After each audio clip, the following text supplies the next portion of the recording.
बहुत यहाँ रोज डेवलपमेंट के कार्य हो रहे हैं। तो ये सारे जो भी यहाँ पर ट्रीटमेंट शॉर्ट में लिखे जाते थे उनका हिंदी में और अंग्रेजी में करके सब जो ट्रीटमेंट दिए जाते हैं उसके पीछे ये बना दिया है, जिससे कि सब लोग उसको पढ़ सके, जान सके। नहीं तो कुछ भी लिखते थे शॉर्ट में। अब शंख प्रक्षालन को एसपी और एलोवेरा, टर्मरिक और मेथी की सब्जी को बोले एटीएम की सब्जी। एटीएम से पैसे निकालते तो सबको देखा, उसमें से सब्जी कैसे बनेगी भाई एटीएम की। तो ये सब लोग कंफ्यूज रहते थे कि ये एटीएम क्या है, ये ABCD। ऐसे ये हमारे डॉक्टर नीरज जी ऐसे करते रह रहे थे कार्यक्रम, ABCD जूस। तो ये सब कार्यक्रम करते रहते थे।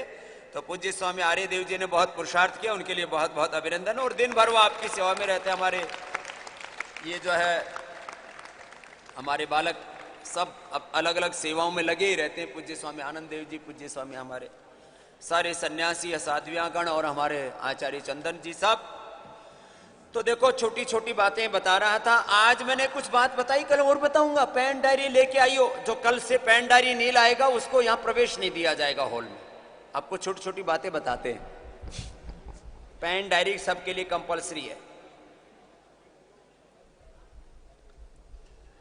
आपको जो झोला मिलता है उसमें मिलती है ना तरह, हाँ सबको पेन डायरी है। नहीं है? हाँ, अपने लेके आए हैं। चलो जिनको नहीं होगी उनको दिला देंगे। हाँ, तो देखो आज आपको कितनी अच्छी अच्छी बात बताई। कुछ ध्यान में आया?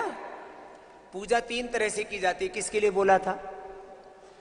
जो घर में ज्योत जलाते हैं, पूजा पाठ करते हैं, नाम जपते हैं, भगवान का भजन कीर्तन करते हैं। किसके लिए करते हैं? अनिष्ट को टालने के लिए, इष्ट की प्रसन्नता के लिए और सिद्धि की प्राप्ति के लिए। अरे कुछ ना कुछ तो जरूर होगा, कुछ तो कर ले बावले। ऐसे ही अब ये रिसर्च की अब बात करते हैं। चलो छोटी छोटी बातें बहुत बताई थी मैंने, आज बहुत छूट गई। ये तो मैं बातें बताता रहूंगा तो 1 सप्ताह में भी पूरी नहीं पड़ेंगी। इतनी बातें आती है मेरे को। ऐसे तो बात इतनी बनानी आती है मेरे को 30। ये तो मैं हेल्थ की बातें बताता हूँ, धर्म कर्म की, राजनीति की, सब घर की, परिवार की, बिजनेस की, व्यापार की, एग्रीकल्चर की, इंडस्ट्री की बहुत बातें आती है मेरे को। मैं तो छोटी छोटी बताता हूँ तुमको, जितना तुमको डाइजेस्ट हो जाए।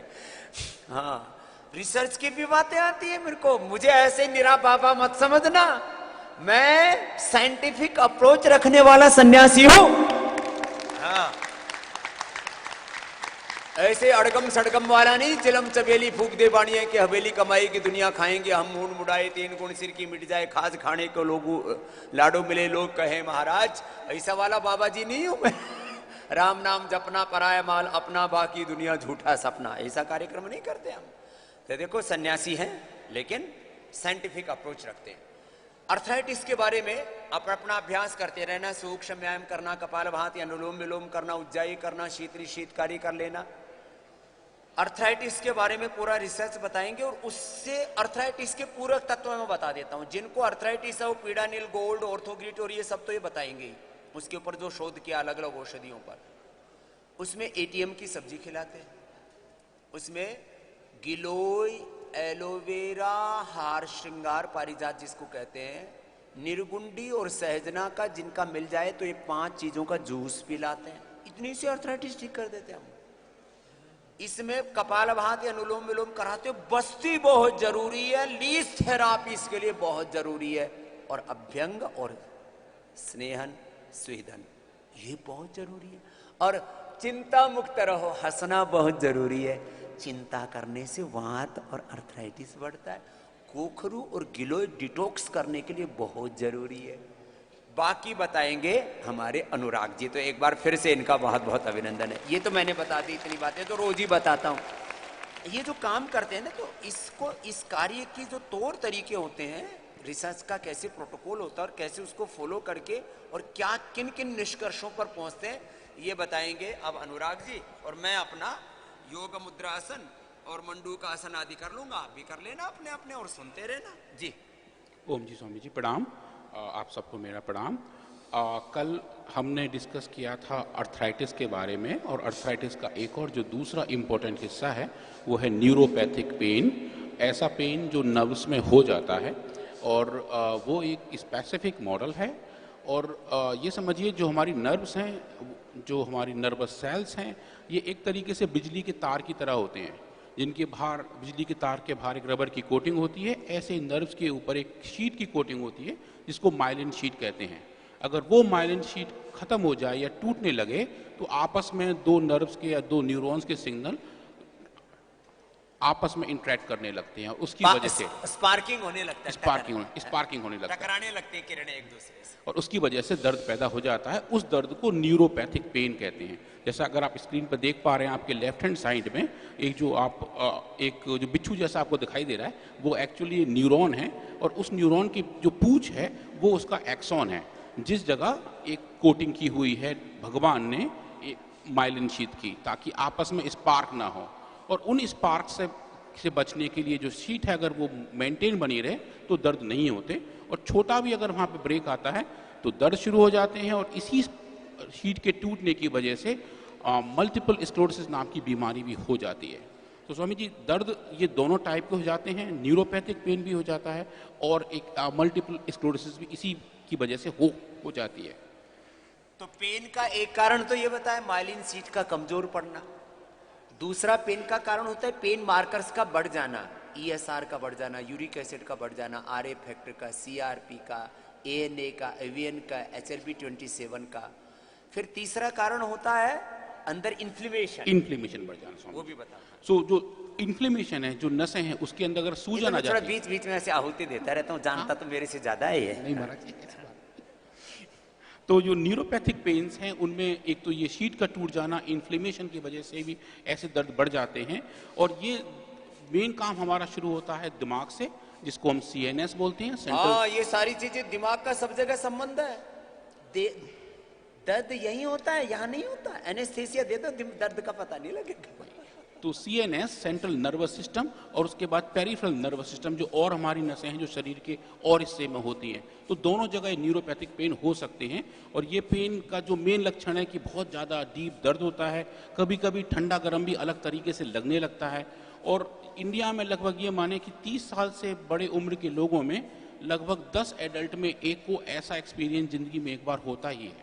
और उसका जो प्राइमरी कारण है स्वामी जी, वो है विटामिन B12 की डेफिशिएंसी, विटामिन D की डेफिशिएंसी। तो विटामिन B12 जो D और B12 अब बताए ना कैसे समझाए, समझदारी से समझो इसको जरा।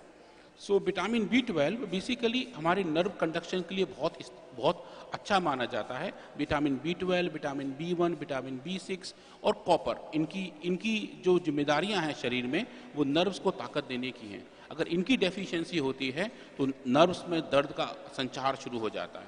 तो इसके लिए जो हमारा दो कंपोनेंट्स हैं, दो प्रोडक्ट्स हैं न्यूट्रेला के, एक है न्यूट्रेला डेली एक्टिव, जिसमें ये सब विटामिन और बहुत सारे मिनरल्स के साथ 41 ये सारे छोटे छोटे सारे विटामिन, न्यूट्रिशंस, माइक्रो न्यूट्रिशंस पूरे डाल दिए। और ये पहली बार हिंदुस्तान में हमने 100% natural organic bio fermented plant based बनाया है। नहीं तो जितने भी वर्ल्ड में ये मल्टीविटामिन के नाम पर मिलता है, उसमें किसी में 10, किसी में 20, किसी में ऐसे ही तत्व डाल देते हैं, और वो उनमें जरूर कोई ना कोई मांसाहारी तत्व जरूर होता है। ये 100% शाकाहारी है, डेली एक्टिव। और जिनको ज्यादा ही कम हो जाता है, अब जैसे 80% लोगों को विटामिन D, करीब 40-50% लोगों को B12, और फिर जो बी का पूरा B कॉम्प्लेक्स है पूरा, वो भी पूरा का पूरा कम हो जाता है। उसके लिए अपना मोरिंगा और स्पिरुलिना काम करता है, जो हमने डेली एनर्जी के नाम से बना रखा है। और विटामिन C, ये जो टूट फूट हो जाती है दर्द का, वो भी एक कारण होता है। अंदर से कार्टिलेज घिस गए, अंदर से टिश्यूज टूट गए अंदर से, तो विटामिन C और जिंक। और ये अर्थराइटिस वाले खट्टी चीजें खा नहीं सकते, इसलिए अर्थराइटिस को ट्रीट करना सबसे ज्यादा क्रिटिकल है। किसी को विटामिन C की डेफिशिएंसी, किसी को D की, किसी को B12 की, किसी को बी कॉम्प्लेक्स की किसी को, फिर कैल्शियम की deficiency, calcium deficiency Swami ji. Calcium की डेफिशिएंसी भी होता है, उससे हड्डियां अंदर से भुरभुरी हो जाती हैं, जैसे दीमक लग गया हो अंदर से तो हड्डियां भुरभुरी हो जाती है, फिर टूट जाती है, कैल्शियम की डेफिशिएंसी। और काफी लोगों को अर्थराइटिस के कारण से फिर आयरन की भी डेफिशिएंसी हो जाती है, उनके फिर कार्टिलेज भी घिसने लगते हैं, प्रोटीन की भी डेफिशिएंसी हो जाती है। बताओ इतना क्रिटिकल है ये अर्थराइटिस को ठीक करना, उसके लिए बताओ साहब। तो अर्थराइटिस को ठीक करने के लिए जो हमारी दो मेन औषधियां हैं, ऑर्थोग्रिड और पीड़ानिल गोल्ड, इन सब का हमने ट्रायल किया और ये देखा कि ये औषधियां काम कैसे करती हैं। कल हमने बताया था कि कार्टिलेज जो घिस गए थे एनिमल मॉडल्स में वो ठीक हो गए थे। आज आपको थोड़ा सा डेटा दिखाएंगे कि न्यूरोपैथिक पेन का एक एनिमल मॉडल कैसे तैयार किया और उसमें पीड़ानिल ने कैसे काम दिखाया। तो जैसे अभी बताए थे कि जो हमारी नर्व्स हैं उसकी माइलिन शीट अगर घिस जाए तो दर्द शुरू हो जाते हैं, न्यूरोपैथिक पेन सेटअप हो जाता है। तो चूहों में भी यही काम किया गया। चूहों की एक बड़ी नर्व जो इस साइड से होती है जिसको हम शियाटिक नर्व कहते हैं, और स्वामी जी इसकी वजह से शियाटिक का दर्द भी हो जाता है। तो ये नर्व वही नर्व है और उसी नर्व को हमने छोटी सर्जरी करके एक्सपोज किया और उसमें कुछ धागे बांध दिए, वो धागे जिनसे टांके लगाए जाते हैं महाराज जी।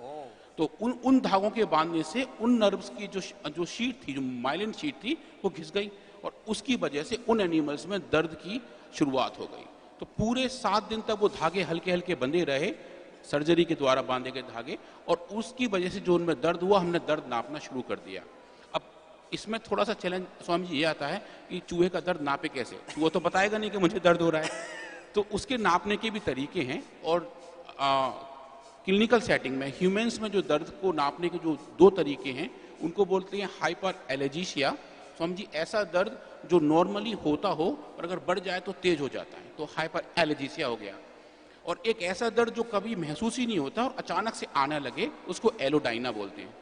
तो उसके लिए हमने चूहों पे काम किए कि चूहों का, अगर आप देखें ये वाला स्लाइड आपको दिख रहा हो लेफ्ट हैंड साइड में, तो एक केज के अंदर चूहे को रखा और उसके नीचे से छोटे से उसको पिन चुबाई, ऐसी पिन चुबाई जिसका दर्द जनरली नहीं होता है।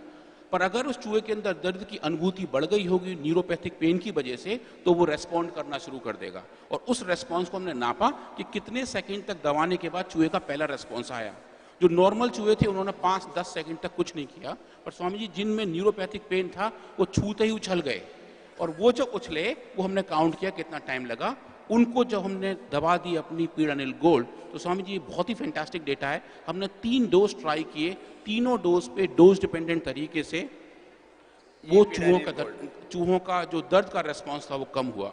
इसी तरह हमने दूसरा एक्सपेरिमेंट किया Swami ji, hot plate hyper एलर्जीसिया। उसमें स्वामी जी एक प्लेट होती है जिसमें जब गर्मी करके रखते हैं और उस पर चूहे को छोड़ देते हैं। तो अगर जब चूहा नॉर्मली उस गर्मी को सहन करता है तो उसे कोई दिक्कत नहीं आती, पर अगर पेन का सेंसेशन है, जो हीट डिपेंडेंट दर्द है, तो वो उस पर थोड़े ही टेम्परेचर बढ़ते ही जंप कर जाते हैं, तो वो भी रेस्पॉन्स देखा। और तीसरा रेस्पॉन्स था स्वामी जी, इसको हम कोल्ड एलोडाइना बोलते हैं, कि चूहे के पैर के ऊपर थोड़ा सा एसीटोन गिराया। एसीटोन आपके एथेनॉल की तरह होता है जो आप हैंड सैनिटाइजर में इस्तेमाल करते हैं, जिससे ठंड लगती है, एक बूंद डालते ही ठंड वाली फीलिंग आती है।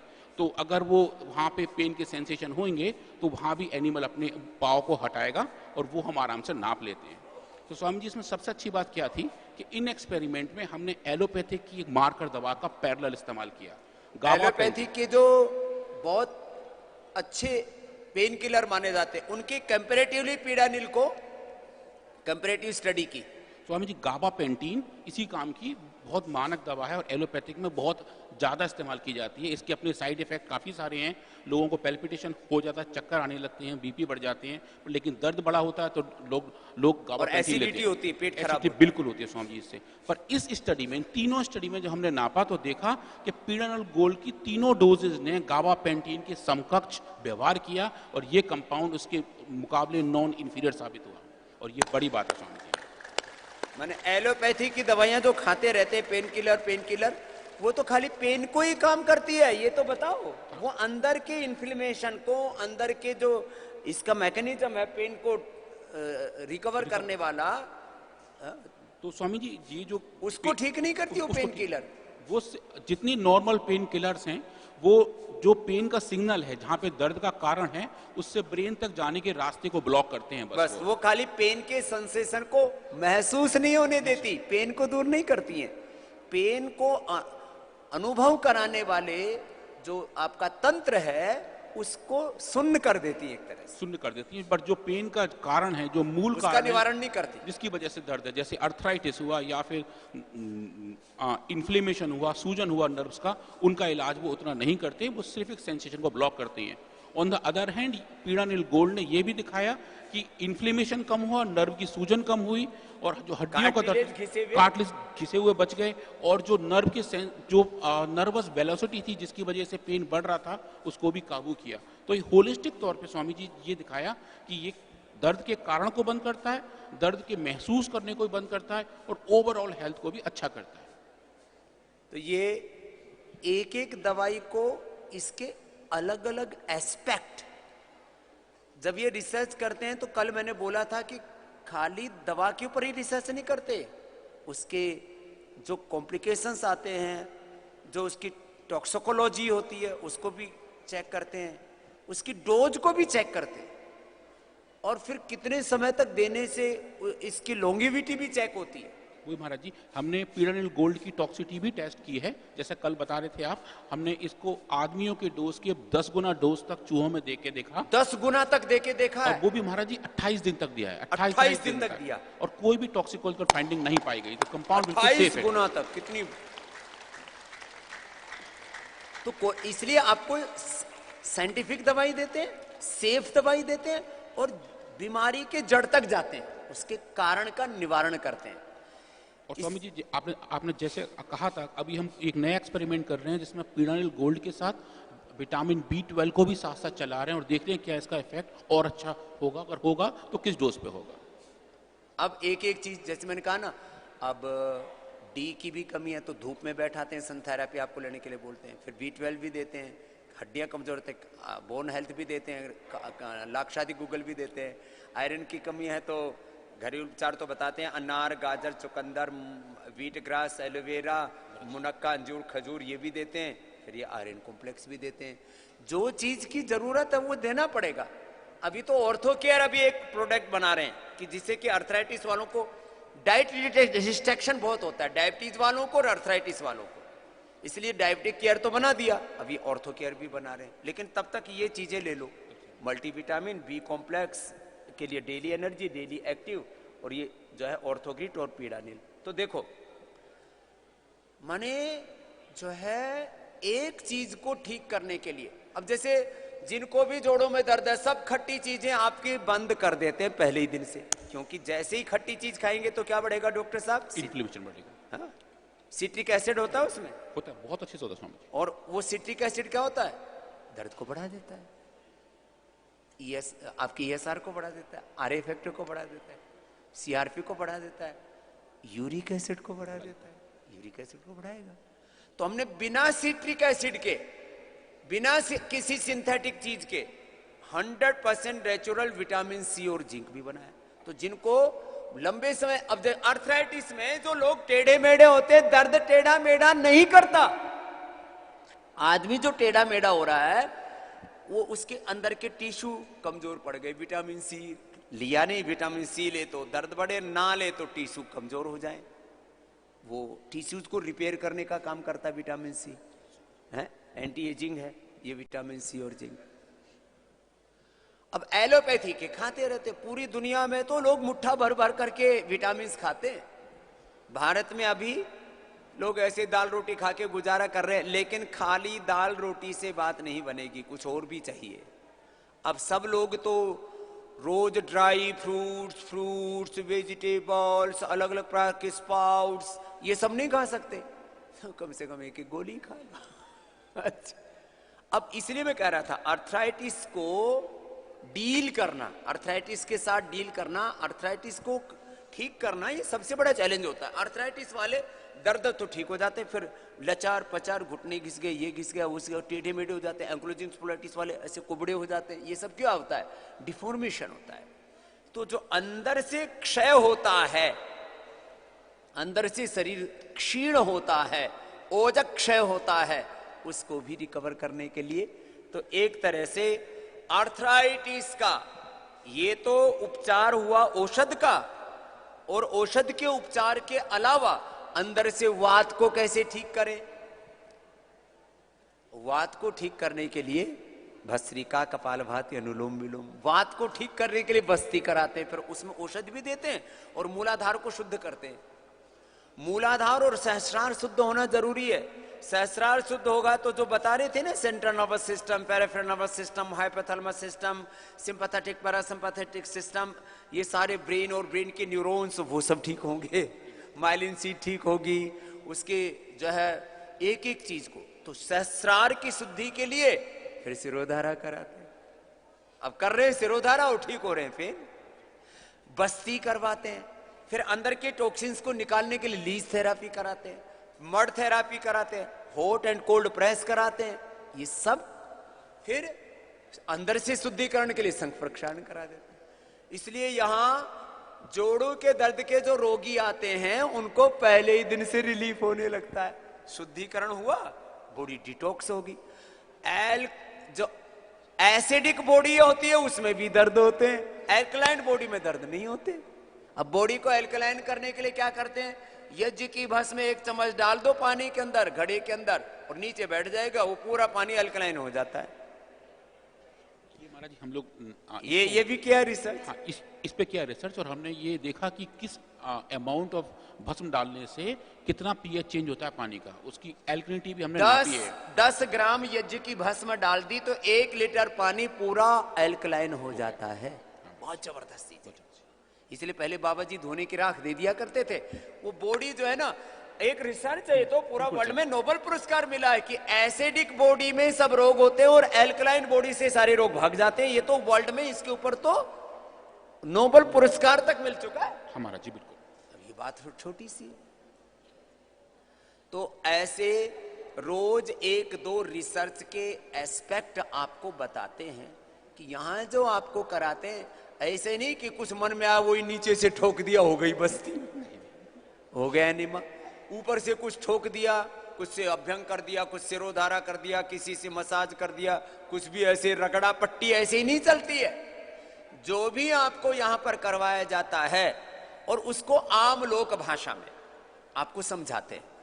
ये हमारे इसलिए भी डॉक्टर अनुराग वार्ष्णेय बहुत अच्छे साइंटिस्ट हैं। साइंस की बातें नहीं तो बच्चों को 2 चीजें पढ़ने में बड़ा दिमाग पर बोझ सा लगता है, एक तो साइंस और दूसरा मैथ, जबकि ये दोनों ही सब्जेक्ट बहुत व्यवहारिक, बहुत तार्किक और बहुत सरल सब्जेक्ट है। बस समझाने वाला अच्छा चाहिए, डॉक्टर अनुराग वार्ष्णेय जैसा। बड़े बड़े साइंस की बातें, बहुत गहरा तत्व होता है ना, एक एक सेल, उसका स्ट्रक्चर, उससे बनने वाले टिश्यू, उनसे बनने वाला ऑर्गन, पूरा सिस्टम कैसे काम करता है और एक दूसरे के साथ उसका क्या कोरिलेशन है। क्योंकि एक चीज से सारी चीज को ठीक नहीं कर सकते जब तक आप कोरिलेशन ना समझे एक दूसरी चीजों का। 8 चक्रों का, 9 द्वारों का, 72 को 72,10,201 नाड़ियों का, 37 ट्रिलियन सेल्स का, अन्नमय, प्राणमय, मनोमय, विज्ञाना, आनंदमय कोशों का। इनको आधा तो हम भी पढ़ाते हैं, आधा तो ये बाहर से पढ़ के आए। इनको पंचकोश नहीं पढ़ के आए बाहर से, 8 चक्र नहीं पढ़ करके आए बाहर से, बाकी चक्रों में थे ये जलेबी खाने के चक्कर में।